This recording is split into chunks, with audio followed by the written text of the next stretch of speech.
வணக்கம் தாய் தமிழ் உறவுகளே. ஆம், இது இன்னைக்கு என்ன இந்த காணொளியில் பார்க்க போகிறோம் அப்படின்னா, ஆம், தாழ்த்தப்பட்ட பிற்படுத்தப்பட்ட மக்கள், அதாவது தலித் மக்கள், இந்த மாதிரி சொல்கிறதுக்கே ரொம்ப கூச்சமாக இருக்குது. ஏன்னா எல்லாரும் சமம் தான், ஆனால் வந்து இந்த மாதிரி தான் பிரித்து வச்சுருக்காங்க. தாழ்த்தப்பட்ட, உயர்த்தப்பட்ட, பிற்படுத்தப்பட்ட, இந்த மாதிரி ஒவ்வொன்றுக்கும் யார் உயர்த்தப்பட்டவங்க யார் தாழ்த்தப்பட்டவங்க அது எனக்கு புரியவே இல்லை. ஆனால் இவங்களா சில சில குடிகள்லாம் வந்து தமிழ் குடிகள், அந்த தமிழ் குடிகள், மற்ற குடிகளும் சில இது இருக்குது. ஆனால் தமிழ் குடிகள், சில குடிகள் வந்து இந்த மாதிரி தாழ்த்தப்பட்டவங்க அப்படின்ற மாதிரி சொல்லி வச்சுருக்காங்க. அதே மாதிரி இந்தியா முழுக்கவும் இதே மாதிரி தாழ்த்தப்பட்டவங்க, தலித்துங்கன்னு சொல்லி சொல்கிறாங்க, பிற்படுத்தப்பட்டவங்க அப்படின்னு. அப்படி சொல்கிறதே முதல்ல தப்பு. ஆனால் அப்படி தான் இருக்குது இப்போ தற்போதைய சூழ்நிலை. இதெல்லாம் யார் பண்ணி வச்சுருக்காங்க அப்படின்னு பார்த்தீங்கன்னா, நாங்கள் தான் மேலே, நாங்கள் தான் தலையிலேருந்து வந்தோம் அப்படின்னு சொன்ன கூட்டங்க ஆரம்பிச்சு வச்சது. பிரம்மனுடைய தலையிலேருந்து வந்தோம், நீங்கள்லாம் பாதத்துலேருந்து வந்தீங்க, இல்லை தொடையிலேருந்து வந்தீங்க அப்படின்லாம் சொல்லிட்டு இருக்காங்கல்ல, அந்த கூட்டங்க சொன்னதை வச்சு ஒரு பிரிவு ஏற்படுத்தப்பட்டது. ஆனால் இந்த தமிழ் குடிகள் அப்படின்றது காலங்காலமாக இருந்தது தான், அது ஒன்றும் புதுசு கிடையாது. குடிகள்னு இருந்தது உண்மை. ஆனால் இவங்கெல்லாம் வந்து பிற்படுத்தப்பட்டவங்க, இவங்கெல்லாம் மிகவும் பிற்படுத்தப்பட்டவங்க, இவங்கெல்லாம் தலித்து, இவங்கெல்லாம் இது அது இதுன்னு சொல்கிறாங்க இல்லையா, இதெல்லாம் இந்த கூட்டங்க வந்து உருவாக்குனது தான். ஆனால் பல நூற்றாண்டுகளுக்கு முன்னாடி பார்த்திங்கன்னா அப்படிலாம் கிடையாது. அந்தந்த தமிழ் குடிகளுக்கான பேரை வச்சு கூப்பிடுவாங்க. பறையருக்குள்ளாரே 18 வகையான பறையருக்குள்ளாரே பல வகையான பறையர்கள் இருக்குது, பிரிவு இருக்குது. அதே மாதிரி ஒவ்வொரு குடிகளுக்குள்ளாரையும் ஒரு ஒற்றுமை இருந்துச்சு. அப்போது ஒரு சில காலங்களுக்கு முன்னாடி, அதாவது ஒரு 300-400 ஆண்டுகளுக்கு முன்னாடி தான் இந்த பிரச்சனைகள்லாம் தொடங்குது. இந்த காணொலியில் நான் அறியாமல் எங்கேயாவது ஆங்கில வார்த்தைகள் பயன்படுத்தியிருந்தால் அதுக்காக என்ன மன்னிக்கவும். நம்ம இந்த காணொலியில் முக்கியமாக என்ன பார்க்க போகிறோம் அப்படின்னா, தமிழ்நாட்டில் இந்த பிற்படுத்தப்பட்ட மக்கள், மிகவும் பிற்படுத்தப்பட்ட மக்கள், அதன் பிறகு குறிப்பாக இந்த எஸ்சி எஸ்டி தலித் இவர்களுக்கு நடக்கக்கூடிய குற்றங்கள், இந்த குற்றங்களுடைய எண்ணிக்கை பார்த்திங்கன்னா நாளுக்கு நாள் அதிகரிச்சுக்கிட்டே போகுது. சில குற்றங்களுக்கு தீர்வே காணப்படலை. அதுவும் இல்லாமல் எண்ணற்ற குற்றங்கள் நடக்குது. அவங்களுக்கெல்லாம் கேட்பாரற்ற நிலைமை தான் இருக்குது. ஏன்னா அவங்க இப்போ தற்போது அவங்க நம்பக்கூடியது கடவுளை மட்டும்தான். அந்த மாதிரி ஒரு சூழல் தான் இருக்குது இப்போதைக்கு. நீதிமன்றமோ இல்லை அரசாங்கமோ அவங்களுக்கு எந்த துணையும் செய்யலை. எங்கேயாவது 1-2 செஞ்சுட்டு நாங்கள் செஞ்சிட்டோம் சொல்லிகிட்டு இருப்பாங்க. அவர்களுக்கான கட்சின்னு சொல்லிக்கிட்டு ஒரு கட்சி இருக்குது, விடுதலை சிறுத்தைகள் கட்சின்னு சொல்லிட்டு. அவர்களும் பார்த்திங்கன்னா எல்லாத்துக்கும் குரல் கொடுக்குறாங்களான்னு கேட்டால் கிடையாது. அவர்கள் அந்த சீட்டு எண்ணிக்கைக்கு தான் குறி வைத்துட்ருக்காங்க. அவர்களுக்கே வந்து ஒரு மரியாதை கிடையாது. டிஎம்கே அந்த அரசாங்கத்துக்கு அவங்களுக்கு போய் அவங்க சந்திக்கும்போது சாதாரண ஒரு பிளாஸ்டிக் சேரை போட்டு விட்டு உட்கார சொல்லியிருக்காங்க. அந்த அளவுக்கு தான் அந்த கட்சியோட தலைவருக்கே மரியாதை இருக்குது. அதிலே தெரிஞ்சுக்கலாம். ஏன்னா இவர்கள் சில படங்களெல்லாம் அப்படியே நல்லா ரொம்ப அருமையாக நடந்துக்கிற மாதிரி காட்டுவாங்க. ஆனால் வந்து நிஜத்தில் பார்த்திங்கன்னா ஒரு தாழ்த்தப்பட்ட அமைச்சராக இருக்கக்கூடிய ஒருத்தர் வந்து பக்கத்தில் உட்காந்துட்டான்னு சொல்லி அவரை எந்திரிக்க சொல்லி அவங்களுடைய துணை முதலமைச்சரை பக்கத்தில் உட்கார சொன்னார் நம்மளுடைய முதலமைச்சர். அந்த காணொலியை நம்ம பார்த்துருப்போம். அதாவது நம்ம யாரை சொல்கிறோன்னு தெரியல, ராஜா அவர்களை எந்திரிக்க சொல்லி அவர்களுடைய மகனை உட்கார சொன்ன காணொலியை நம்ம பார்த்துருக்கோம். இதெல்லாம் நம்ம எல்லாருக்கும் தெரிஞ்சது தான், இது ஒன்றும் புதுசு கிடையாது. இதெல்லாம் நம்ம பார்த்துருக்கோம். அது போக இந்த விடுதலை சிறுத்தைகள் கட்சி தலைவருக்கே வந்து பிளாஸ்டிக் சேர் போட்ட கூட்டம் தான் இந்த கூட்டம். அது மட்டும் அதுக்குன்னு இப்போது தேமுதிக, அதாவது நேற்று வந்து திமுக கூட்டணியில் இணைஞ்ச தேமுதிகவுக்கு 10 சீட்டு, காலங்காலமாக அங்கேயே இருக்கக்கூடிய திருமாவளவனுடைய விடுதலை சிறுத்தைகள் கட்சிக்கு 8 சீட்டு. இது வந்து திருமாவளவன் அவர்களுக்கு ஏற்பட்ட ஒரு அவமானம் தான் நான் பார்க்குறேன். ஏன்னா காலங்காலமாக அங்கே இருந்துக்கிட்டு அவர்களுக்கு முட்டு கொடுத்துக்கிட்டு, அவர்கள் உருட்டுக்கெல்லாம் வந்து சரின்னு சொல்லிக்கிட்டு, அதெல்லாம் தான் சரின்னு சொல்லிக்கிட்டு, அதை போக அவர்கள் எண்ணற்ற கொடுமைகள் இந்த தாழ்த்தப்பட்ட பிற்படுத்த தலித் மக்களுக்கு பண்ணியிருக்காங்க. அதெல்லாம் வந்து அந்தளவுக்கு எதிர்க்காமல், நீங்கள் உள்ளே இருந்துக்கிட்டே எதிர்க்கிறேன்னு சொன்னாலும் அது வந்து அந்தளவுக்கு ஒன்றும் செயல்பாடில் தெரியல. ஏன்னா வருடம் பார்த்திங்கன்னா இந்த குற்றங்கள் அதிகரிச்சிருக்கு. நீங்கள் ஒரு கூட்டணியில் அந்த கூட்டணிக்கு போனதே முதல்ல தப்பு. ஏன்னா அது வந்து திராவிடம். நீங்கள் வந்து தமிழ் தேசியம் அப்படின்னா அங்கே போயிருக்கவே கூடாது. அப்போ உங்கள் கொள்கையவே முதல்ல அடமானம் வச்சுட்டு தான் அங்கே போயிருக்கீங்க. அதையும் மீறி நீங்கள் அதோட அங்கே உங்களுக்கு மதிப்பே கிடையாது, மரியாதையும் கிடையாது. உங்களை விட நேற்று வந்தவங்கலாம் பெருசாக போயிட்டாங்க. அப்பயும் அதை கொஞ்சம் கூட கூச்சப்படாமல், வெட்கப்படாமல், சகிச்சுக்கிட்டு உங்களுடைய கஷ்டம் புரியுது. ஆனால் வந்து வெளியில் இருக்கவங்களுக்குலாம் அது தெளிவாக தெரியுது. இப்படி ஒரு கூட்டணியில் அவசியம் இருந்து அந்த ஒரு 2 சீட்டு, அந்த 8 சீட்டு வாங்கியிருக்கீங்க இல்லையா? இப்படி இருந்து அதில் 8 சீட்டுமே ஜெயிக்க முடியுமான்னு தெரியல. ஒரு 2 சீட்டு 3 சீட்டு ஜெயிக்கிறீங்க அப்படின்னா இவ்வளோ அசிங்கம் அவமானங்கள்லாம் பட்டு அந்த சீட்டை ஜெயிக்கணுமா? அப்படி என்ன அந்த எம்எல்ஏ சீட்டுக்கு மதிப்பு இருக்குது அப்படின்ற எனக்கு புரியல. அப்படியே மதிப்பு இருக்குது அப்படின்னு நீங்கள் நினச்சிங்கனாலும் அதை பயன்படுத்தி, இதுக்கு முன்னாடி நீங்கள் எத்தனையோ முறை உங்களுடைய கட்சி வேட்பாளருக்கு வெற்றி பெற்றிருக்காங்க, அதை பயன்படுத்தி நீங்கள் என்ன அந்த மக்களுக்கு செஞ்சுருக்கீங்கன்னு சொல்லுங்கள். ஏன்னா குற்றங்கள்லாம் பார்த்தீங்கன்னா காலங்காலமாக இந்த நடந்துக்கிட்டு இருக்கு. இப்போ நம்ம ஒரு 7-8 நூற்றாண்டுக்கு முன்னாடி போனோம்னா இந்த குற்றங்கள்லாம் இருந்துச்சா, இந்த மாதிரிலாம் பிரிவினை இருந்துச்சா அப்படின்னு கேட்டால் பிரிவினைலாம் கிடையாது. பிரிவினைனா நம்ம இப்போ பார்க்கக்கூடிய பிரிவினைகள்லாம் கிடையாது. அப்போ வேறு சில இது இருந்தது.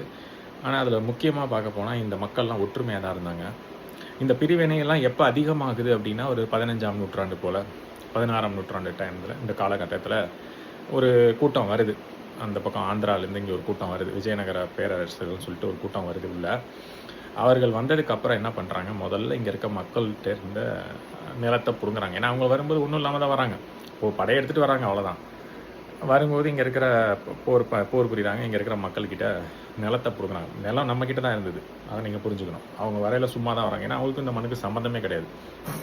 இங்கே இருந்த மக்கள்கிட்ட இருக்கிற நிலத்தை அரசாங்கம் தான் எவரையுமே நிலத்தை வச்சுக்கும் அப்படின்னு சொல்லி நீங்கள் அதில் இந்த குறிப்பிட்ட சில சமூக மக்கள்லாம் வந்து நிலமே வச்சுக்கக்கூடாது, அதெல்லாம் உங்களுக்கு வச்சுக்கக்கூடிய உரிமை கிடையாது அப்படின்னு சொல்லி உரிமையை பறித்த கூட்டம் அது. அந்த கூட்டத்தின் வகையறாக்களின் எச்சம் தான் வந்து நீங்கள் இப்போ பார்க்கக்கூடிய இந்த திமுக, அப்புறம் சில பேர் அதிமுகவில் இருந்தவங்களும். இதுதான் வந்து இப்போ தொடர்ந்துக்கிட்டு இருக்கு. அந்த வகையில் வந்தவங்க தான். அதனால் அந்த மாதிரி தான் புத்தி இருக்கும். அதனால் அந்த நிலங்கள்லாம் பறிக்கும்போது யார்கிட்ட முதல்ல பறிக்கிறாங்க அப்படின்னா இந்த மாதிரி பாமர மக்கள்கிட்ட தான் ஃபஸ்ட்டு பறிக்கிறாங்க. ஏன்னா இவர்களுக்கெல்லாம் நிலங்கள் வந்து எப்பயோ கொடுக்கப்பட்டது. யார் கொடுத்துருக்கா அப்படின்னா சோழர்கள் காலத்திலேருந்தே இந்த நிலங்கள்லாம் கொடுக்கப்பட்டது. பறையர்களுக்கு எவ்வளோ நிலம், அதெல்லாம் சில கோவில்களில் கல்வெட்டுகளில் இருக்குது இவர்களுக்கு. அப்போல்லாம் வந்து இந்த தாழ்த்தப்பட்ட உயர்த்தப்பட்டெல்லாம் கிடையாது. அவர்கள் கோயிலுக்குள்ளே அவர்கள் வந்து சொல்லப்போனால் அவர்கள் வந்து உயர்ந்த நிலையில் இருந்தாங்க. இன்றைக்கி இவர்கள் உயர்ந்த நிலைன்னு சொல்கிறாங்களா, இந்த உயர்ந்த நிலையில் தான் அவங்க இருந்தாங்க. அது வெளியிலேருந்து அந்த கூட்டத்துக்கு பிடிக்கல. அதனால் அவர்களை கீழே தள்ளிட்டு நம்ம அந்த உயரத்துக்கு போகணும்னு சொல்லிட்டு அவர்களை மட்டம் தட்டிக்கிட்டு அவர்களுக்கு உள்ள உரிமையெல்லாம் பறிச்சுக்கிட்டு, அப்போ இருந்த அந்த விஜயநகர மன்னர்களுக்கு பின்னாடி இவர்கள் தான் இருந்து இந்த வேலையெல்லாம் செய்ய சொன்னது இந்த பிராமண கூட்டங்கள் தான். பிராமணன்றது ஒரு நிலை, அது வந்து ஒரு அது ஒரு சமூகம் கிடையாது. ஆனால் சமூகமாக இப்போ பார்க்கப்படுது. ஆனால் அது வந்து ஒரு நிலை தான். எல்லாரும் அப்படி இல்லை, ஆனால் முக்கால்வாசி பேர் அந்த இதில் அப்படி தான் இருக்காங்க. எல்லாருமே தப்புன்னு நான் சொல்ல வரல. அதனால் எல்லா இடத்துலையுமே நல்லவங்களும் இருக்காங்க, கெட்டவங்களும் இருக்காங்க. அதை நம்ம ஒத்துக்கணும். எல்லா சமூகத்துலேயும் நான் அதில் இருக்கக்கூடிய அந்த கெட்டவர்களை மட்டும் சொல்கிறேன். அந்த கெட்டவர்களுடைய எண்ணம் எப்படி இருக்குது அப்படின்னா, இவர்கள் மேலே இருந்துக்கிட்டு இவர்கள் சொல்கிறத அரசாங்கம் செய்யணும். இப்போயுமே அந்த மாதிரி தான் நடந்துக்கிட்டு இருக்குது. இவர்கள் பின்னாடி இருப்பாங்க, இவங்க முன்னாடி வரமாட்டாங்க. பின்னாடி வந்து சில விஷயங்களை செய்ய சொல்லுவாங்க, அதை அரசாங்கம் செஞ்சுக்கிட்டு இருக்கு. அதை தான் நம்ம வந்து பார்க்குறோம். அந்த காலத்துலேருந்து இப்போ வரைக்கும் அவர்கள் சொன்ன திட்டம் தான் இந்த இவர்களுக்கு படிப்பு மறுக்கப்பட்டது. அதுவும் சில நூற்றாண்டுகளுக்கு மறுக்கப்பட்டது. இவர்களுடைய நிலங்கள் பிடுங்கப்பட்டது. கோயில்களில் இவர்களுடைய இந்த சமூகத்தை சேர்ந்தவங்களும் பண்டாரங்களும் இவர்கள் தான் இருந்து, இப்போ வேளாளர்கள் இவர்கள் தான் இருந்தாங்க. இப்போ வந்து இந்த கிராம கோயில்களில் மட்டும் வேளாளர்கள் இருக்காங்க. மற்றபடி இந்த கிராம தெய்வங்கள்னு சொல்லக்கூடிய அந்த கோயில்களில் தவிர மற்ற எல்லா இடங்கள்லையும் இவர்கள் உள்ள ஆக்கிரமிச்சுக்கிட்டு, அங்கேருந்து இவர்கள் வெளியிலேருந்து கொண்டு வந்த மொழியை தூக்கி திணிச்சிக்கிட்டு, தமிழை வெளியேற்றிக்கிட்டு, அங்கேருந்து பூசாரிகளையும் பண்டாரங்களையும் விலக்கி வெளியில் வச்சாங்க. அடுத்து அங்கே உள்ளே இருந்த தமிழ் மொழியை விலக்கி வெளியில் வச்சுட்டு, கடவுளுக்கு சமஸ்கிருதத்தில் ஓதுனா தான் புரியும் அப்படின்ட்டு. சமஸ்கிருதம் கடவுளோட மொழியிலே கிடையாது. கடவுள் பேசிய மொழி தமிழ். ஏன்னா முதலாம் சங்கத்தின் தலைவனாக இருந்தது சிவன். அவருக்கு போய் நீங்கள் சமஸ்கிருதத்தில் ஓதிக்கிட்டு இருக்கீங்க அப்படிங்கும்போதே அவர்களுடைய புரிதல் என்னன்னு தெரியுது. எல்லாமே இதில் வந்து ஒரு ஒரு ஒரு குறிப்பிட்ட கூட்டம் உள்ளே புகுந்து அவர்கள் சுயலாபம் அடையணும் அப்படின்றதுக்காக அப்போ இருந்த அரசாங்கங்களை கைக்குள்ளே போட்டுக்கிட்டு ஏன்னா அவர்கள் வந்து இவர்கள் சொல்கிறத கேட்டுக்கிட்டு இருக்கின்ற அடிவர்டிகளாக தான் இருந்தாங்க, பிராமண அடிவர்டிகளாக தான் இருந்தாங்க அப்போ இருந்த மன்னர்கள். அதாவது 15ஆம் நூற்றாண்டு 16ஆம் நூற்றாண்டு. அதுக்கு முன்னாடி இருந்த சோழர்கள் காலம் அடிவர்டின்னு இவங்க சொல்லிக்கிட்டு இருப்பாங்க. உண்மையிலே 12ஆம் நூற்றாண்டு 11 அதுக்கு முன்னாடி 11ஆம் நூற்றாண்டு 10ஆம் நூற்றாண்டெல்லாம் பார்த்தீங்கன்னா, ஒரு உதாரணத்துக்கு சொல்லணும்னா ராஜராஜ சோழன் மன்னன் அவர்கள் 1000 பிராமணர்கள் தலையை வெட்டி தனியாக துண்டாக வச்சுருக்காங்க. அவர்கள் எப்படி அடிவர்டியாக இருந்திருக்க முடியும்? அவர்கள் பேச்சை கேட்குறவங்களா இருந்தால் என்றைக்கோ அவங்க சொல்கிறதெல்லாம் செஞ்சுருக்கணும்ல. எப்படி அவங்க தலையை துண்டாக வெட்டி வைக்க முடியும்? அதனால் அந்த மாதிரி இருந்தவர்கள் தான் சோழர்கள். அந்த மாதிரி ஒரு வீரத்தோடு இருந்த அவர்களை பார்த்து இவர்கள் அடிவர்டின்னு சொல்கிறாங்க. இவர்கள் தான் உண்மையிலே அடிவர்டிகள் காலங்காலமாக. அதே இது பாணி தான் இப்பயும் தொடருது. ஆனால் இந்த இவர்களை வந்து இப்போ இருக்கிற இந்த திருமாவளவன் போன்ற அவர்களுடைய கட்சிகள், இன்னும் சில கட்சிகள், முஸ்லீம் லீக் கட்சிகள், இன்னும் பல கட்சிகள்லாம் இன்னும் நம்பிக்கிட்டு இருக்கு இவர்கள் வந்து பாஜகவுக்கு எதிரானவர்கள் அப்படின்னு நம்பிக்கிட்டு இருக்கு. இதை பார்க்குறதுக்கு எப்படி இருக்குன்னா, குற்றவாளியை உள்ளே வச்சுக்கிட்டு குற்றவாளியை வெளியில் பூரா வீட்டுக்குள்ளாரே வச்சுக்கிட்டு வெளியில் பூரா தேடின கதையாக தான் இருக்குது. ஆக்சுவலாக இவங்க 2 பேரும் ஒரே கூட்டம் தான். ஏன்னா அவர்கள் சொல்கிற அந்த திராவிடன்ற வார்த்தையே வந்து பிராமணர்கள் சைடு தான் வரக்கூடிய ஒரு வார்த்தை. பஞ்ச திராவிடான்னு சொல்லி வரும். அதுவும் இல்லாமல் அந்த திராவிடன்ற வார்த்தையை தமிழான்ற வார்த்தையை தான் அந்த வாயில் நுழையில அந்த கால்டுவெல் அவர்களுக்கு அவர்களாக சொன்ன இந்த வார்த்தை தான் இது. திராவிடம்ன்றது ஒரு ஒரு ஒரு ஆங்கிலேயர் கொடுத்த வார்த்தை அது. அதை வச்சுக்கிட்டு இவங்க வந்து அதுதான் வந்து முன்னாடி இருந்துச்சு அப்படின்னு சொல்கிறதுலாம் தப்பு. இது வந்து தமிழ்நாடு தான், தமிழ்நாடாக தான் இருந்தது. அது பல்வேறு பகுதிகள் வந்து சேர்ந்து இருந்தது. ஆங்கிலேயர் வந்ததுக்கப்புறம் அது மெட்ராஸ் பிரசிடென்சின்னு மாறுது. அதற்கப்புறம் திருப்பி இதை பிரிக்கும்போது அவரவர்கள் மொழிவாரி மாநிலங்களாக பிரியுது. அப்பையும் வந்து இதை அது வந்து நல்ல வேளை தமிழ்நாடுன்னு பேர் இருக்குது. இல்லைனா திராவிட நாடுன்னு பேரை மாற்றி அதையும் ஏமாற்றிக்கிட்டு இருப்பாங்க. இங்கே வந்து திராவிடம்ன்ற வார்த்தையை வந்து ஒரு டுபாக்கூர், சிம்பிளாக சொல்லணும், சாதாரணமாக சொல்லணும்னா இது வந்து ஒரு பொய். மற்ற மாநிலத்தை சேர்ந்தவர்கள் இங்கே வந்து அவர்களுடைய அடையாளத்தை மறைச்சு இங்கே இருக்கக்கூடிய பலன்களை அனுபவிக்கிறதுக்காக கொண்டு வந்த ஒரு பேர் தான் திராவிடம். இந்த திராவிடத்துக்குள்ளார அவர்கள் மட்டும் இருக்காங்கன்னா தெரிஞ்சு போயிடும். அதனால் இங்கே இருக்கிற சில தமிழர்களையும் இதில் சேர்த்துக்கிட்டு, அறியாமையில் இருக்க தமிழர்களையும் சேர்த்துக்கிட்டு அப்படி சொல்கிறது. ஆனால் அவர்களுக்கு புரியல அது. ஏன்னா அவர்களுடைய அரசாங்க வேலை தான் பறிக்கப்படுது. அவர்களுக்கு கிடைக்கக்கூடிய சலுகைகள் படிப்பில், கல்வியில், மருத்துவமில், அரசு வேலைகளில், அரசு கல்லூரிகள், இது எல்லாத்துலேயுமே இவர்கள் வந்து அனுபவித்து கொண்டிருக்கிறார்கள். இவர்களுக்கும் இந்த மாநிலத்துக்கும் சம்மந்தமே இல்லை. இங்கே வந்து உட்காந்துக்கிட்டு இதுலேயும் அரசாங்கம் ஆட்சியில் வேறு உட்காந்துக்கிட்டு இவர்கள் வந்து இந்த மாதிரி அனுபவித்துட்ருக்காங்க. ஒரே வீட்டுக்குள்ளேருந்து 2 அமைச்சர், சரி அது கூட பரவாயில்ல. அது போக அவர்கள் இருக்கக்கூடிய தொகை, அவர்களுடைய எண்ணிக்கை எவ்வளவு, அதுக்கு அந்த விகிதாச்சார அடிப்படையில் அத்தனை அமைச்சர்கள் இருக்காங்களா, இல்லை அந்த விகிதாச்சார அடிப்படையில் அத்தனை எம்எல்ஏக்கள் இருக்காங்களான்னு பார்த்தா அதை விட அதிகமாகவே இருக்காங்க. ஆனால் இங்கே பார்த்தீங்கன்னா சில குடிகள்லாம் பார்த்திங்கன்னா அதிகமான எண்ணிக்கை உண்டு. வன்னியர் குடியாக இருக்கட்டும், பறையர் குடியாக இருக்கவங்களாம் அதிகமான எண்ணிக்கை. ஆனால் இவர்கள் எத்தனை பேர் அங்கே எம்எல்ஏக்கள் இருக்காங்கன்னு பார்த்தீங்கன்னா ரொம்ப குறைவு. அதாவது அமைச்சர்களாக இருக்கிறவங்களும் குறைவு, எம்எல்ஏக்களுமே குறைவு. அவர்களுடைய விகிதாச்சாரத்துக்கு குறைவுன்னு சொல்கிறேன், மொத்த எண்ணிக்கையில் குறைவுன்னு சொல்ல வரல. அவர்கள் எவ்வளோ விகிதாச்சாரம் இருக்காங்களோ அதுக்கு தகுந்த மாதிரி அங்கே ஒரு ரெப்ரசன்டேஷன் இருக்கணும்ல, அப்படி இல்லை. அதனால் இது வந்து முழுக்க பார்த்திங்கன்னா இவர்கள், அதுவும் இன்னொன்று சொல்ல போனால் இவர்கள் இவரோட கட்சிக்குள்ளாரையே வந்து பாகுபாடு பார்க்குறாங்க. யாரை எங்கே நிப்பாட்டணும். சில பேருக்கெலாம் பொது தொகுதியெலாம் கொடுக்குறதில்ல, இப்போது தனி தொகுதியிலே போயிரு அப்படின்னு சொல்கிறது. அதாவது இந்த மாதிரி தாழ்த்தப்பட்ட பிற்படுத்தப்பட்ட மக்களுக்கெல்லாம் வந்து ஒரு ஒழுங்கான ஒரு மரியாதை அங்கே கிடைக்கிறதில்ல. அதில் சேர்ந்த சில மக்கள் வந்து இது அங்கே இருக்கிறவங்களே இதை உணர்ந்திருப்பாங்க. உணர்ந்தாலும் வேறு வழி இல்லாமல் அங்கே இருந்துக்கிட்டு இருக்கீங்க. என்னை பொறுத்த வரைக்கும் நீங்கள் அப்படி வழி இல்லைன்னு சொல்லி இருக்கிறத விட அந்த கட்சியை விட்டு வெளியில் வரதே சிறப்பான செயல். இது வந்து திமுகவுக்கு மட்டும் இல்லை, அதிமுகவுக்கும் பொருந்தும். இப்போ வந்திருக்கிற தாவேக்காவுக்கும் இது பொருந்தும். உங்களுக்கு மரியாதை இருக்குது. அதாவது அவர்கள் இப்போ தான் வந்திருக்காங்க, அவர் எப்படி செயல்படுறாங்கன்னு பொறுமையாக பார்ப்போம் தாவேக்காவோட செயல்பாடு. ஆனால் வந்து அதிமுகலையும் இந்த மாதிரி சம்பவங்கள் நடந்திருக்கு, திமுகலையும் நடந்திருக்கு. ஆனால் திமுகவில் சற்று அதிகமாகவே நடக்கும். இதை நீங்கள் வந்து அந்த விடுதலை சிறுத்தைகள் கட்சிகள் போன்றவர்கள், அது போக அதில் இன்னும் புதிய தமிழக கட்சியை சேர்ந்தவங்க இப்போ தான் வெளியில் வந்திருக்கீங்க. நீங்கள் இவ்வளோ நாளாக அங்கே இருந்தது தப்பு. அது உங்களுக்கு இவ்வளோ நாளாக புரியலை, இப்போ தான் புரிஞ்சிருக்கு உங்களுக்கு, இப்போ தான் நீங்கள் தெளிஞ்சிருக்கீங்க. அது போக இன்னும் சில கட்சிகள் இருக்குது. இந்த கம்யூனிஸ்ட்டுகள்லாம் நம்ம தனியாக பேசுவோம், அதுக்கு அது ஒரு தனி காணொலி நம்ம போடணும். நம்ம வந்து இப்போ தமிழ் தேசியம் சார்ந்த கட்சிகள் இல்லை நான் இந்த பாமர மக்களுக்காக போராடுறேன், நான் அந்த தலைவர் அம்பேத்கரிசம் பேசுகிறேன், இல்லை வந்து நான் வன்னியர்களுக்கான தலைவர், இப்போ பாமகன்னு ஒரு கட்சி இருக்கு இல்லையா, இப்போ அவர்கள் வந்து திமுகவில் சேரல, ஆனால் அவர்கள் போய் அதிமுகவில் சேர்ந்துருக்காங்க. ஏன்னா அவர்களுமே வந்து அங்கே வந்து அவர்களுக்கு ஏதோ கொஞ்சமாவது ரெப்ரசன்டேஷன், அதாவது அவருக்கு கொஞ்சமாவது மதிப்பு இருக்குது. ஆனால் வந்து அதுவும் வந்து என்னை பொறுத்த வரைக்கும் சரியானதாக இருக்காது. ஏன்னா அது வந்து அதுவும் ஒரு திராவிட கட்சி தான். நீங்கள் திராவிடம்னு வந்துருச்சுனாவே அங்கே வந்து மக்களுக்கு, குறிப்பாக தமிழக மக்களுக்கு நன்மை செய்ய மாட்டாங்க. நீங்கள் இங்கே இந்த கட்சிக்கும் அந்த கட்சிக்கும் கொஞ்சம் கூட பெரிய வித்தியாசம்லாம் கிடையாது. நீங்கள் வேணால் கட்சியோடைய பேரில், சின்னத்தில், கொடியில் வேணால் மாற்றம் இருக்குமே தவிர கொள்கையில் ஒரு மாற்றமும் கிடையாது. எல்லாம் ஒரே குட்டையில் விழுந்தால் மட்டுங்க தான்.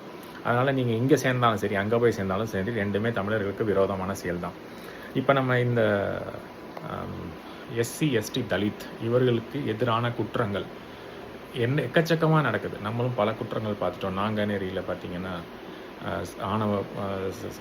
ஆணவ கொலைகள் நடக்குது. அது போக சாதிவாரி கொலைகள், இந்த சாதி சண்டைனால் வரக்கூடிய கொலைகள் அது நடந்திருக்கு. வேங்கை வயலில் நம்ம பார்த்தோம், குடிநீர் தொட்டியில் வந்து மலம் கலந்து, அது எந்த சமூகத்துக்கு நடந்ததுன்னா இந்த மாதிரி தாழ்த்தப்பட்ட சமூகங்களுக்கு தான் நடக்குது. அது போன்ற விஷயங்கள்லாம் வந்து சிலது திட்டமிட்டே செயல்படுது. அது வந்து குறிப்பாக இந்த தாழ்த்தப்பட்ட மக்களுக்கும் தலித்துக்கும் எதிராக இன்னும் நிறைய இடங்களில் நம்ம பார்க்குறோம். அந்த செத்த பணத்தை எடுத்துகிட்டு போக விடாமல், இந்த சாலையிலலாம் நீங்கள் போகக்கூடாது, நீங்கள் வேறு சாலையில் தான் போகணும் அப்படின்லாம் சொல்கிறாங்க. ஒரு பிணத்துக்கே வந்து பிணம் வந்துட்டு இறந்து போன ஒரு உயிர், அதுக்கு வந்து இறந்து போன ஒரு மனிதருடைய சவம், அதை எடுத்துகிட்டு போகிறதுக்கு கூட இவ்வளோ பாகுபாடு பார்க்குறாங்க. அப்படிங்கும்போது இதுலேருந்தே நீங்கள் புரிஞ்சுக்கணும், அவங்க உயிரோடு இருந்தாலும் அவங்களுக்கு மதிப்பில்லை. அவர்கள் வந்து இறந்தாலும் அவர்களுக்கு வந்து மதிப்பில்லை. அவர்களை வந்து மேற்கொண்டு கொச்சப்படுத்துறதும், அவர்களை மேற்கொண்டு அவமானப்படுத்துறதும் தான் இந்த கட்சியுடைய செயல்பாடுகளாக இருக்குது. அதுக்கு தகுந்த மாதிரி இருக்கக்கூடிய சமூகங்களுக்கு வர சண்டையை மூட்டி விட்டு பிரித்து வச்சு அதன் மூலமாக இவர்கள் அரசியல் செய்கிறாங்க. இது வந்து பிரித்தாலும் சூழ்ச்சி. இது வந்து இதைத்தான் ஆங்கிலேய அரசு பண்ணிச்சு, அதே தான் இவர்கள் இங்கே பண்ணிகிட்ருக்காங்க. அதனால் இவர்களுக்கும் அவர்களுக்கும் ஒன்றும் பெரிய வித்தியாசம் கிடையாது. ஒரு சமூகம்லாம் எல்லாம் ஒற்றுமையாக இருந்துட்டால் இவங்களுக்கு ஓட்டு போட மாட்டாங்க. ஏன்னா இவங்க வெளியிலேருந்து வந்தவங்கன்னு தெரிஞ்சு போயிடும், இவங்களை துரத்தி விட்டுருவாங்கன்னு அவங்களுக்கு நல்லாவே தெரியும். அது என்றைக்கு இருந்தாலும் நடக்க தான் போகுது. இன்றைக்கி நடக்கலைனாலும் என்றைக்கு இருந்தாலும் இப்போ நம்ம தமிழர்கள் வெவ்வேறு நாடுகளுக்கு போய் சென்று வேலை பார்த்தாங்க. குறிப்பாக ஒரு பர்மாலாம் எடுத்துக்கிட்டால் அந்த நாடை பொறுத்த வரைக்கும் நாம் வந்து அவர்களுக்கு வெளிநாட்டவர்கள் தானே.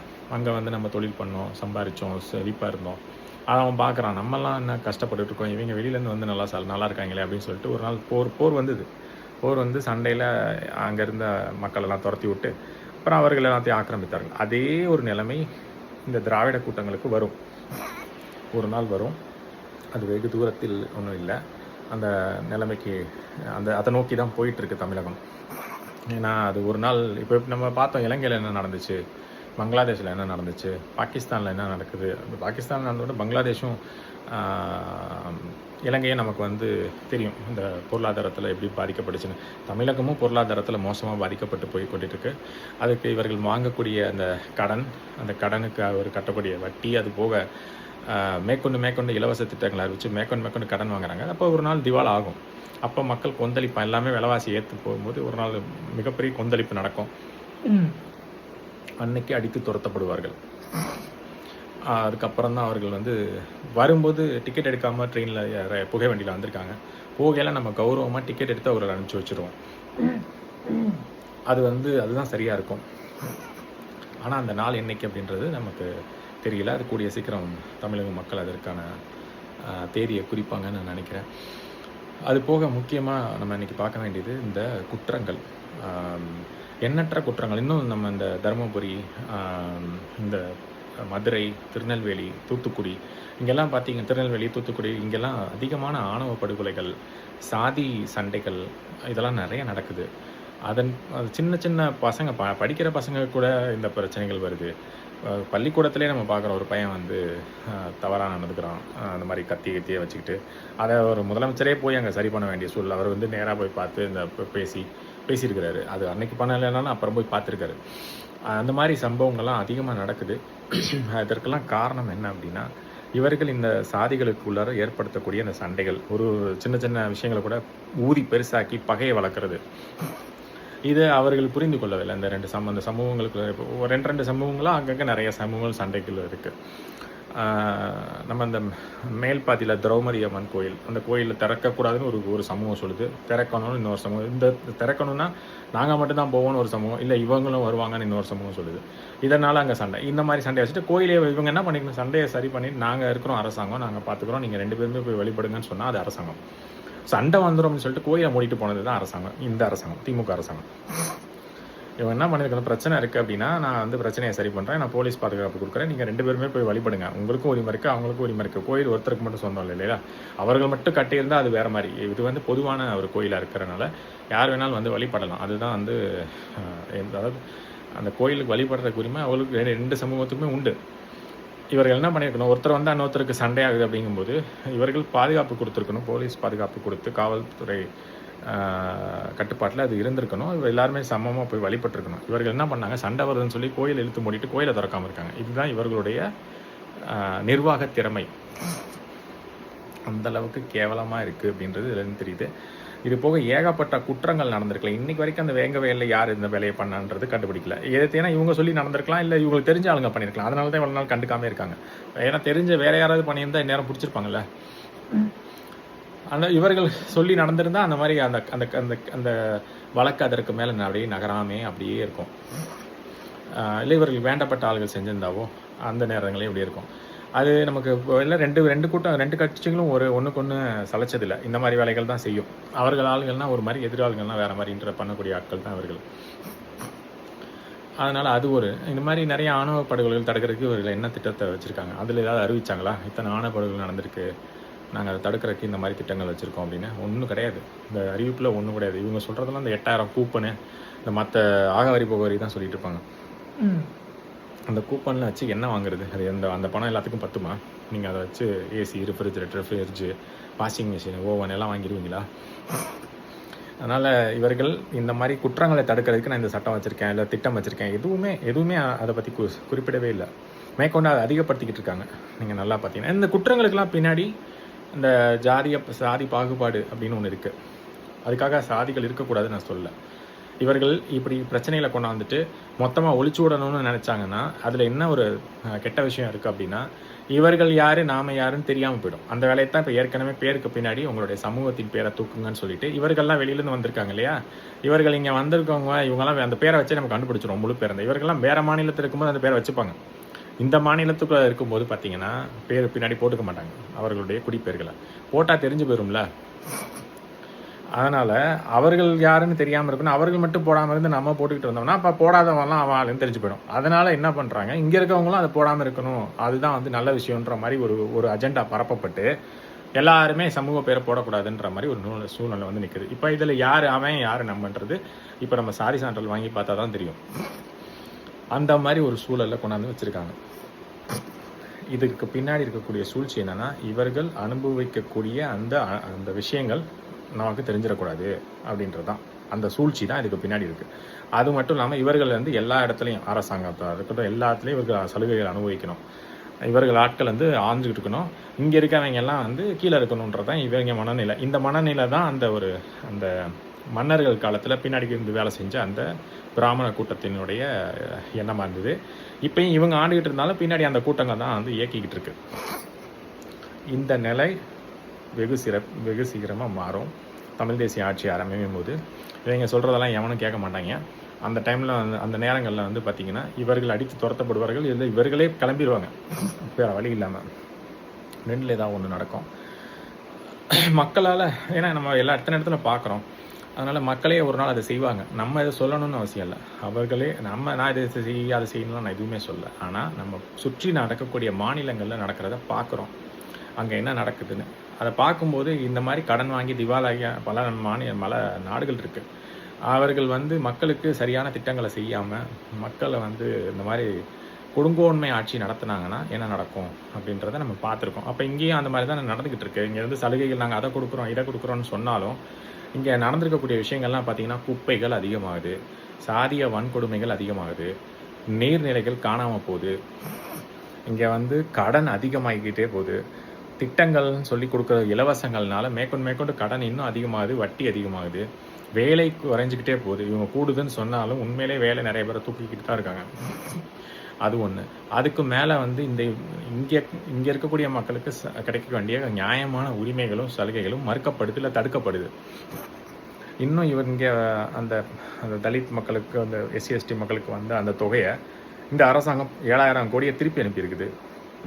இங்கே எவ்வளவோ பேர் பாதிக்கப்பட்டிருக்காங்க, எவ்வளவோ செய்ய வேண்டியது இருக்குது. அப்படி இருக்கும்போது அந்த பணத்தை திருப்பி அனுப்பிச்சது எவ்வளோ ஒரு மோசமான வேலை. இது போன்ற எண்ணற்ற விஷயங்கள் இந்த அரசாங்கம் செஞ்சுக்கிட்டு இருக்கு. அதிமுக வந்தாலும் அதைத்தான் செய்யும். ஒன்றும் பெருசாலாம் மாற்றம்லாம் வந்துடாது. பேருக்கு, அதாவது சொன்ன பேர் வேணால் மாற்றமாக இருக்கும், கட்சி வேணால் மாற்றமாக இருக்கும், சின்னம் வேணால் மாற்றமாக இருக்கும், செயல்பாடு ஒன்றா தான் இருக்கும். அதனால் அவர்களுக்கு மாற்றி இவர்கள்னால் நீங்கள் நினைக்காதீங்க. இது ரெண்டுமே வேண்டாம். இது ரெண்டுமே வந்து திராவிட கூட்டங்கள் தான். இந்த திராவிடம்னு வந்துருச்சுனாவே நம்ம அதை தூக்கி எறியணும் அப்படின்றத நீங்கள் தெரிஞ்சுக்கங்க. தமிழக மக்களுக்கு நான் சொல்கிறேன். ஏன்னா அவர்கள் நமக்கானவர்கள் அல்ல. அதுக்கு அடுத்து இன்னொரு முக்கியமான விஷயம், இப்போ நம்ம இந்த குற்றங்கள் பற்றி பேசும்போது 2021 இந்த குற்ற எண்ணிக்கை, அதாவது பதிவு செய்யப்பட்ட குற்ற எண்ணிக்கைன்னு பார்க்கும்போது ஒரு 1300, தோராயமாக ஒரு 1300 அப்படின்னு இருக்குது. 2022 அது அப்படியே அதிகரித்து ஒரு 1500, 1700 அந்த இலக்கை இடுது.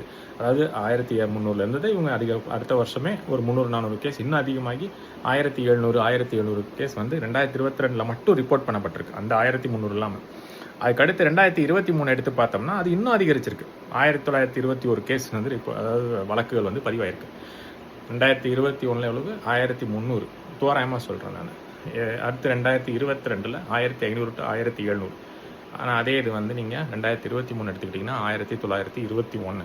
இவ்வளோ வழக்குகள் வருஷம் இது வந்து குறையலை, கூடிக்கிட்டே தான் போகுது. இது யாருக்கு எதிரான வழக்குகள்னால் எஸ்சி எஸ்டிக்கு நடந்த சம்பவங்கள்னால ஏற்பட்ட அந்த வழக்குகள், அவருக்கு எதிரான நடந்த குற்றங்கள்னால ஏற்பட்ட வழக்குகள். அந்த வழக்குகள் வந்து அதிகரிக்கிறதுலேருந்தே தெரியுது. இங்கே அவர்களுக்கு மிகுந்த துன்பத்துக்கு ஆளாகிறாங்க. அவர்கள் பல்வேறு விதமாக பாதிக்கப்படுறாங்க. இப்போ இந்த குடியை கொண்டாந்து இந்த மதுபானத்தை கொடுத்ததே வந்து இந்த மாதிரி கீழ் மட்டத்தில் இருக்கக்கூடிய மக்கள், இந்த எஸ்சி எஸ்டி தலித் இவர்களெல்லாம் வந்து ஒவ்வொரு வழியிலையும் துன்புறுத்தணும். ஏன்னா இதை நீங்கள் குடிச்சிட்டு வராமல் இருந்தீங்கன்னா தான் அப்போ வேலைக்கு நார்த் இந்தியாவிலேருந்து ஆளை கூப்பிட்டு வர முடியும். உங்களுக்கு அந்த பக்கம் குடியை கொடுத்து உங்களை உடம்பை கெடுத்து விட்டுற வேண்டியது, நீங்கள் வரலைன்னு சொல்லி இங்கிட்டு வேலையை கெடுத்து விட வேண்டியது. அதுக்கப்புறம் உங்களுக்கு வர வேண்டிய நிதி, உங்களுக்கு இவங்க செய்ய வேண்டிய நிதியிலேருந்தே ஒழுங்காக செய்கிறதில்ல. அது போக மத்திய அரசு கொடுக்குற சில நிதியையும் இவங்க பாதி இது இல்லைங்க தேவையில்லைன்னு சொல்லி திருப்பி அனுப்பிடுறது. இந்த வேலையெல்லாம் பண்ணுறாங்க.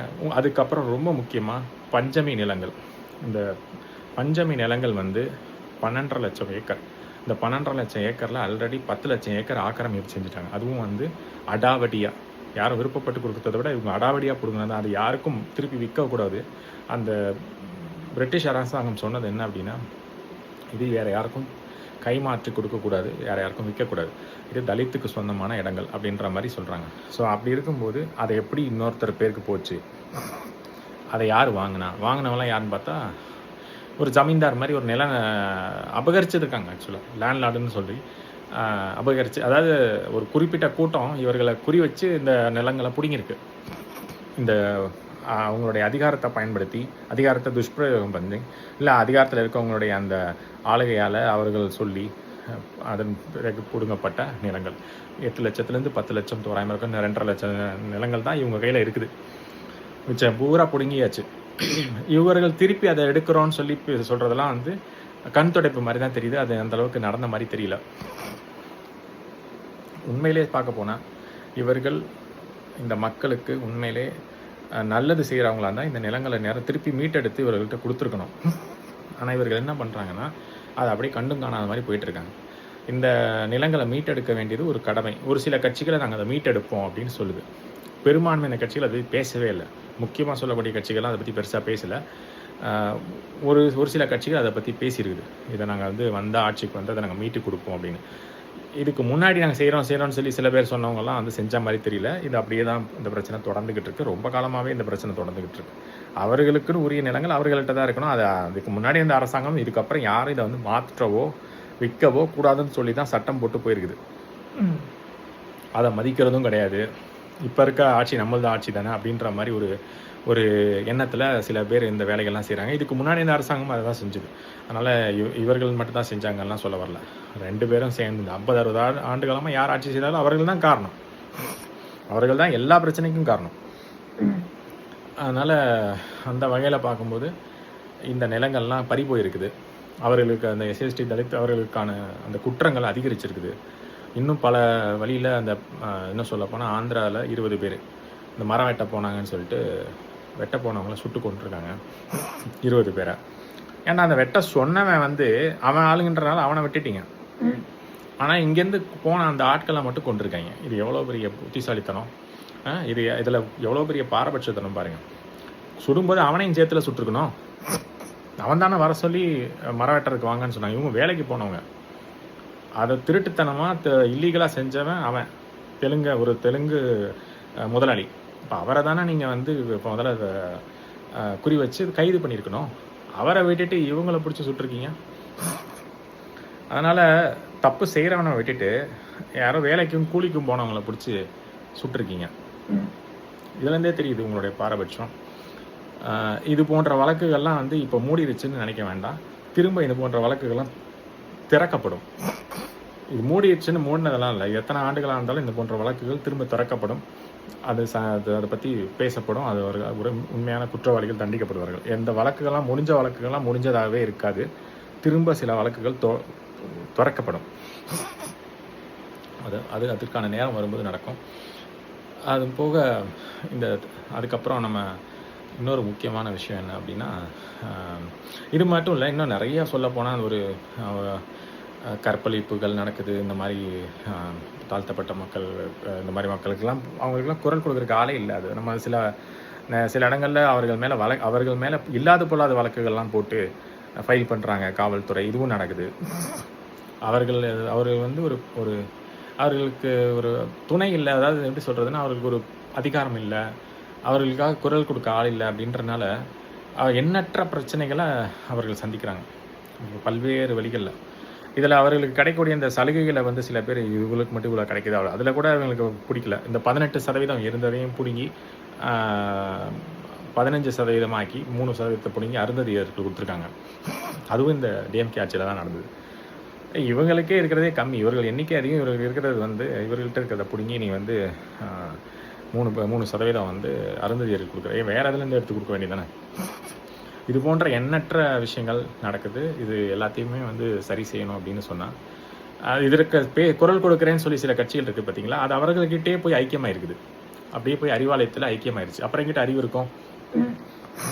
அதனால் கண்டிப்பாக அவர்கள் இவர்களுக்காக குரல் கொடுக்க போகிறதும் இல்லை, பேச போகிறதும் இல்லை. அவர்கள் உண்மையானவங்க முதல்ல அங்கேயே போயிருக்கக்கூடாது. ஏன்னா அவர்கள் இவர்களுக்கு எதிரானவர்கள். அவங்ககிட்டே போய் நின்றுக்கிட்டு எங்களுக்கு நல்லா செய்யணும் எப்படி செய்வாங்க? அவர்கள் வந்ததே இங்கே இருக்கிற இவங்களோட நிலத்தை பிடிங்கி தான் அவங்க வந்து வாழ்ந்துக்கிட்டு இருக்காங்க. அதனால் இப்போ சொல்லடனா 500 ஆண்டுகளுக்கு முன்னாடி இந்த வேலை தான் நடந்துக்கிட்டு இருந்தது. அவர்கள் எப்போ இங்கே வந்தாங்களோ அன்றைக்கே வந்து தமிழ்நாட்டினுடைய இருண்ட காலம் மறுபடியும் துவங்கிடுச்சு. அது கிபி 300லேருந்து 500 600 அந்த காலத்தை இருண்ட காலம் சொல்லுவாங்க.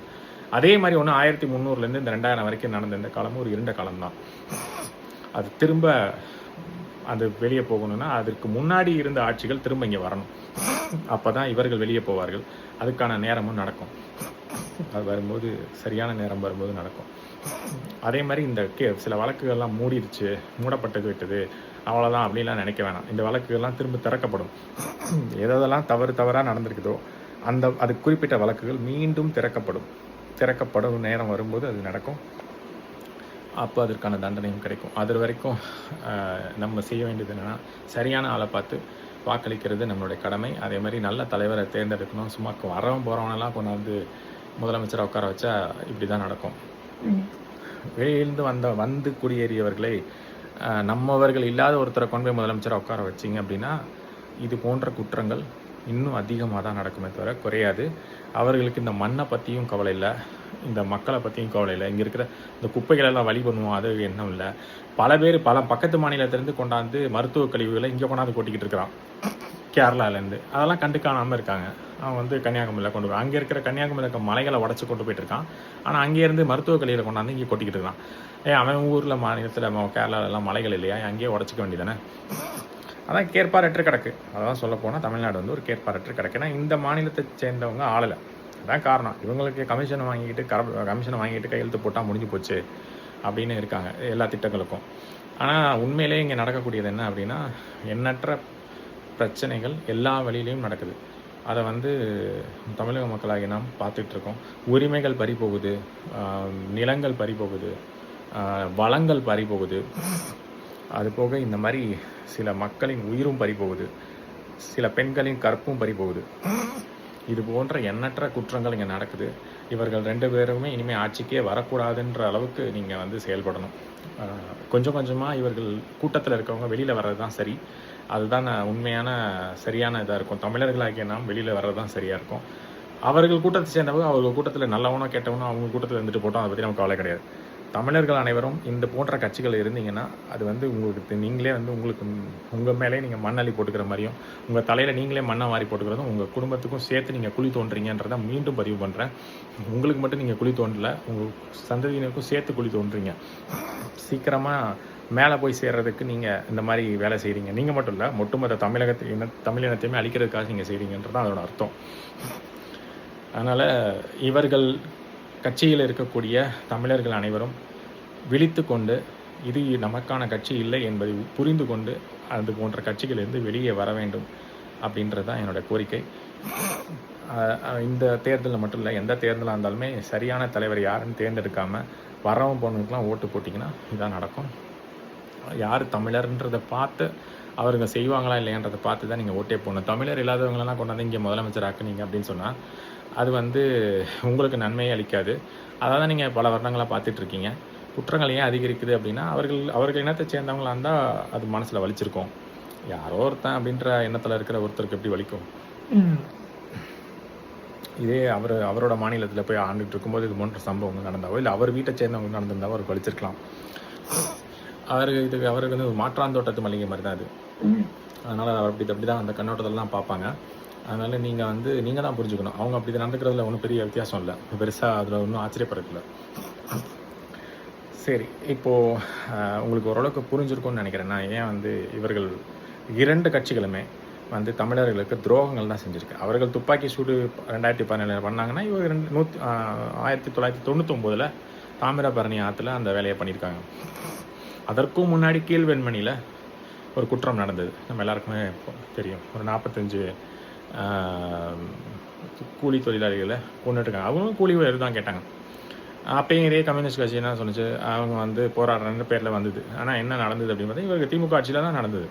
அவங்க முதல்ல வந்தப்போ வந்து அந்த கூலி உயர்வு தரமாட்டேன்னு சொன்னவன் யாருன்னு பார்த்தீங்கன்னா இந்த மாநிலத்தை சேர்ந்தவன் இல்லை, பக்கத்து மாநிலத்தை சேர்ந்தவன். அவன் தான் வந்து அங்கே ஒரு குமாஸ்தா மாதிரி உட்காந்துக்கின்னு, பண்ணையார் மாதிரி உட்காந்துக்கின்னு நான் தர முடியாது அப்படின்னு அவன் தான் பிரச்சனை பண்ணுது.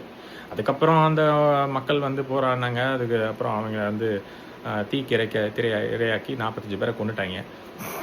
அதுக்கப்புறம் உள்ளூர் மக்கள்லாம் சேர்ந்து இவனுக்கு ஒரு தண்டனை வாங்கி கொடுக்குன்னு பார்த்தா வெளியில் வந்துட்டான். அவங்களே சேர்ந்து முடிச்சிட்டாங்க. அது மாதிரிலாம் நடந்தது.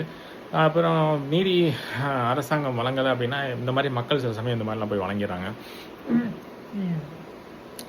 அது வந்து சரின்னு சொல்ல மாட்டேன், 2மே தப்பு தான். ஆக்சுவலாக இவர்கள் வந்து முறைப்படி இவர்களை கைது செய்து அவர் தண்டனை கொடுத்துருக்குறோம். இவர்களும் வந்து இவர்களை கொன்னதும் தப்பு, 2மே தப்பு தான். என்னை பொறுத்த வரைக்கும் திமுக ஆட்சியில் இது போன்ற கொடூர சம்பவங்கள் நடக்குது. அது அதிமுக ஆட்சியிலையும் நடந்திருக்குது. அதனால தான் நான் சொல்கிறேன், இந்த திராவிட கட்சிகளே தேவையில்லை. இவர்கள் வந்தார்னாவே மக்களுக்கு நல்லது செய்ய போகிறதில்ல. இவர்களை தூக்கி எறிஞ்சாதான் மக்களுக்கு நல்ல காலமே பிறக்கும். அவர்களுக்கு கெட்ட காலம் என்னைக்கு பிறக்குதோ அன்னைக்கு தான் நமக்கு நல்ல காலம் பிறக்கும். இதை நீங்கள் எழுதி வச்சுங்க. அதுதான் வந்து உண்மையான விடுதலையாக இருக்கும் தமிழக மக்களுக்கு. அதே மாதிரி இனி வரக்கூடிய காலங்கள் மக்கள் வெளிப்படைய வேண்டிய நேரம். ஒவ்வொரு விஷயமா நம்ம இன்னும் நிறைய விஷயங்கள் இருக்குது. இது மாதிரி பேசுவேன். இப்போ தமிழகத்தில் நடக்கக்கூடிய பிரச்சனைகள் ஒரு அளவில்லாமல் போயிட்டுருக்கு.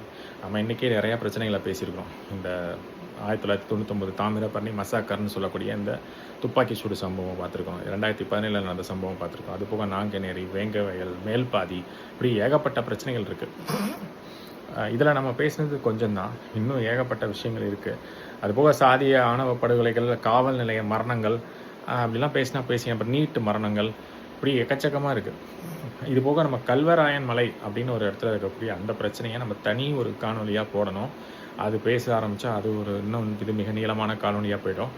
அதனால் நம்ம அந்த கல்வராயன் மலையை பற்றி உள்ள சம்பவத்தை நம்ம அங்கே இருக்க மக்களுடைய பிரச்சனைகளை நம்ம தனியாக பேசுவோம் இன்னொரு காணொலியில். இது போன்ற எண்ணற்ற பிரச்சனைகள் தமிழகத்தில் நடக்கிறதுக்கு காரணம் இது போன்ற திராவிட கட்சிகள் ஆட்சியில் இருப்பதால் தான். அவர்களுக்கு மக்கள் மீது அக்கறை இல்லை. அவர்கள் அக்கறை இருந்திருந்தால் இந்த மாதிரி விஷயங்கள்லாம் சரி செஞ்சுருப்பாங்க. இந்த பஞ்சமி நிலங்கள் எவ்வளோ நாளாக போராடிட்டு இருக்காங்க, அதுக்கெல்லாம் ஒரு தீர்வே வராமல் இருக்குது. அதுவும் 1 ஏக்கர் 2 ஏக்கர்லாம் இல்லை, 10 லட்சம் ஏக்கருக்கு மேலே போயிடுச்சு. எந்த அளவுக்கு ஆக்கிரமிப்பு நடந்திருக்குன்னு பாருங்கள். இதில் அது மட்டும் இல்லாமல் இங்கே நீர்நிலைகள் ஆக்கிரமிச்சது இன்னொரு மிகப்பெரிய குற்றம். அவர்கள் ஆக்கிரமிக்கும் போது சில இது மக்கள் சாதாரணமாக இவர்கள் ஆட்கள் இல்லாத சாதாரண பாமர மக்களும் சில இடங்கள் ஆக்கிரமிச்சிருக்காங்க, இல்லைன்னு சொல்ல முடியாது. ஆனால் அந்த மாதிரி மக்கள் ஆக்கிரமித்த இடங்களில் போய் இப்போ இவர் போய் நாங்கள் பிடுங்குறோம் அப்படின்னு சொல்லி போகிறாங்க. அவர் ஆக்கிரமிக்கும் போது நீங்கள் என்ன பண்ணிக்கிட்டு இருப்பீங்க? இந்த 50-60 ஆண்டுகளில் தானே அவர் ஆக்கிரமிச்சது. அப்போ ஆக்கிரமிக்கும் போதே போய் இது அரசாங்க இடம், இதை நீ ஆக்கிரமிக்கக்கூடாது, இல்லை இது பஞ்சமை நிலம் ஆக்கிரமிக்கூடாதுன்னு சொல்ல வேண்டியதானே, என்ன பண்ணிட்டு இருந்தீங்க? ஆக்கிரமிக்க வரைக்கும் தூங்கிட்டு அதுக்கப்புறம் பல வருஷங்கள் கழித்து அவர்களுக்கு அதுக்கு கரண்ட் பில்லு கட்டுறதுக்கு இபி எல்லாமே எல்லா இபி பில் வாட்டர் பில் எல்லாம் அவன் கட்டுறான். அதெல்லாம் வாங்கி போட்டுக்கிட்டு அதுக்கப்புறம் இப்போ பார்த்துட்டு என்ன இது பஞ்சமி நிலமாக இருக்குது, இது என்ன இது நீர்நிலைகள் ஆக்கிரமிச்சிருக்கேன்னு இப்போ பேசுகிறீங்க. அதுவும் இல்லாமல் உங்களுக்கு வேண்டப்பட்ட ஆட்களோட இடங்களெல்லாம் போய் இதுவும் பண்ணலை. ஏதோ சாதாரண பாமர மக்கள் அங்கங்கே தெரியாமல் அங்கங்கே கொஞ்சம் ஆக்கிரமிச்சு வச்சுருக்கான், அதை போய் பிடுங்கிறதுக்கு முதல்ல நிற்கிறீங்க. இதுலேருந்தே தெரியுது உங்களுடைய ஓர வஞ்சனை, பாரபட்சமாக செயல்படுறது, இது அத்தனையும் வெளிப்படையாக தெரியுது. மக்கள் கூடிய சீக்கிரம் விழித்து கொள்வாங்க. உங்களை எப்படி ஆட்சியிலேருந்து தூக்கி எறியணும்னு அவங்களுக்கு தெரியும். அதே மாதிரி இன்னொரு கட்சியும் ஆட்சியில் வராமல் தடுக்கிறதுக்கும் அவங்களுக்கு வழி தெரியும். இன்னும் கொஞ்சம் காலங்கள் தான் இந்த நிலைமையெல்லாம் மாறுறதுக்கு. அதுக்கான நேரத்தை நோக்கி தான் தமிழகம் நகர்ந்து கொண்டிருக்கிறது. ஆனால் அதே நேரத்தில் பழைய குற்றங்கள்லாம் மூடப்பட்டு விட்டது என்று நினைக்க வேண்டாம். அது மீண்டும் சரியான நேரத்தில் திறக்கப்படும், சரியான தமிழ் தேசிய ஆட்சி மலரும் போது அப்படின்னு சொல்லிட்டு, இன்னும் நம்ம பேச வேண்டிய அந்த கச்சத்தீவு பிரச்சனைகள், மீனவ பிரச்சனைகள், அப்புறம் எதற்காக தமிழக மீனவர்கள் தொடர்ந்து துன்புறுத்தப்படுகிறார்கள் அப்படின்றதுக்கும் ஒரு தனி காணொலி நம்ம போடுவோம். அதுக்கெல்லாம் பின்னாடி ஒரு பெரிய வஞ்சகம் இருக்குது. மக்கள் நடக்கிறத அப்படியே பார்க்குறீங்க. அதுக்கெல்லாம் பின்னாடி ராமாயண காலத்திலேருந்தே இருக்கக்கூடிய ஒரு வஞ்சகம் இருக்குது. அதெல்லாம் நம்ம பேச வேண்டிய ஒரு சூழல் இருக்குது. அதை நம்ம தனியாக பேசுவோம். ஏன் இவர்கள் குறிப்பாக இவர்கள் இந்த காங்கிரஸ் ஆட்சியாக இருந்தாலும் சரி, பாஜக ஆட்சியாக இருந்தாலும் சரி, ஆனால் இந்த விஷயங்களில் மட்டும் அவங்க 2 பேருமே சமரசம் பண்ணிக்கலையே. இவர்கள் வந்தாலும் கச்சத்தீவை மீட்கல, அவர்கள் வந்தாலும் கச்சத்தீவை மீட்கல. இவர்கள் வந்தாலும் துப்பாக்கியில் மீனவர் சுடப்படுறான், அவங்க வந்தாலும் மீனவர் சுடப்படுறான். ஒன்றும் பெரிய மாற்றம் தான் ஒன்றும் இல்லை. இவர்கள் வந்துட்டாங்க அப்படின்னு நீங்கள் சுடுறதை நிறுத்திட்டாங்களா? இப்போயும் நடந்துட்டு தானே இருக்குது. அதே மாதிரி படகை பிடிங்கி வச்சுக்கிறான், வலையை பிடிங்கி வச்சுக்கிறான், ஆட்களை தூக்கிட்டு போய் கைது பண்ணி அங்கே உட்கார வச்சுக்கிறான். இதெல்லாம் மாறவே இல்லையே. யார் ஆட்சி வந்தாலும் மாறலைங்கும் போது இருவரும் ஒரே கூட்டம் தான். இங்கே எப்படி இருவரும் ஒரே கூட்டம்னு சொல்கிறோமோ அங்கேயும் இருவரும் ஒரே கூட்டம் தான். இதில் துருவம் போல் உங்களுக்கு காட்டப்படும். ஆனால் அவர்களுடைய தமிழகம்னு வரும்போது அவர்களுடைய எண்ணங்கள் ஒரே மாதிரி தான் இருக்கும், எந்த மாற்றமும் இருக்காது. அதெல்லாம் நம்ம தனியாக ஒரு காணொலியாக பார்ப்போம்.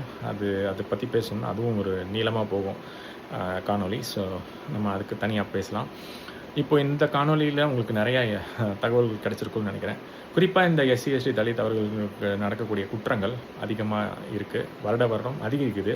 இன்னொரு 5 ஆண்டுகள் இவர்கள்ட்ட கொடுத்தீங்கன்னா இது இன்னும் பல மடங்கு அதிகமாக தான் செய்யுமே தவிர நிச்சயமாக குறையாது. அது மட்டும் உறுதியாக சொல்லலாம். இன்னும் பல்வேறு சம்பவங்கள் தமிழகத்தில் நடக்கிறத நம்ம பார்ப்போம், இது போன்ற குற்றங்கள். ஏன்னா இவர்கள் ஆட்சியில் தான் அதெல்லாம் நடக்குது. இவர்கள்ட்டே திரும்ப நீங்கள் ஆட்சியை கொடுத்தீங்கன்னா அதான் நடக்கும் அப்படின்றதான் என்னுடைய கணிப்பு. சரி, மீண்டும் ஒரு நல்ல காணொலியை சந்திப்போம் மக்களே. நான் இன்றைக்கி ஒரு நல்ல தகவலை பேசியிருக்கேன்னு நினைக்கிறேன். நீங்கள் முடிவெடுங்க, இந்த இருக்கிற ஆட்சிகள் சரியான ஆட்சிகளா, இல்லை வேறு ஆட்சிகள் வேணுமா? இவர்கள் மீண்டும் வந்தால் குற்றங்கள் அதிகரிக்கும்னு நீங்கள் நினைக்கிறீங்களா, இல்லை இவர்கள் சரியானவர்கள் நினைக்கிறீங்களான்றது நீங்கள் முடிவு பண்ணி அதுக்கு தகுந்த மாதிரி சரியான தலைவரை தேர்ந்தெடுங்கன்னு சொல்லி இந்த காணொலியில் நம்ம ஒரு நல்ல விஷயம் பேசியிருக்கோன்ற மனநிறைவோட மீண்டும் ஒரு நல்ல காணொலியில் நான் உங்களை சந்திக்கிறேன் மக்களே. தமிழ் என்றும் வாழ்க, தமிழர்கள் என்றும் வாழ்க. நன்றி, வணக்கம்.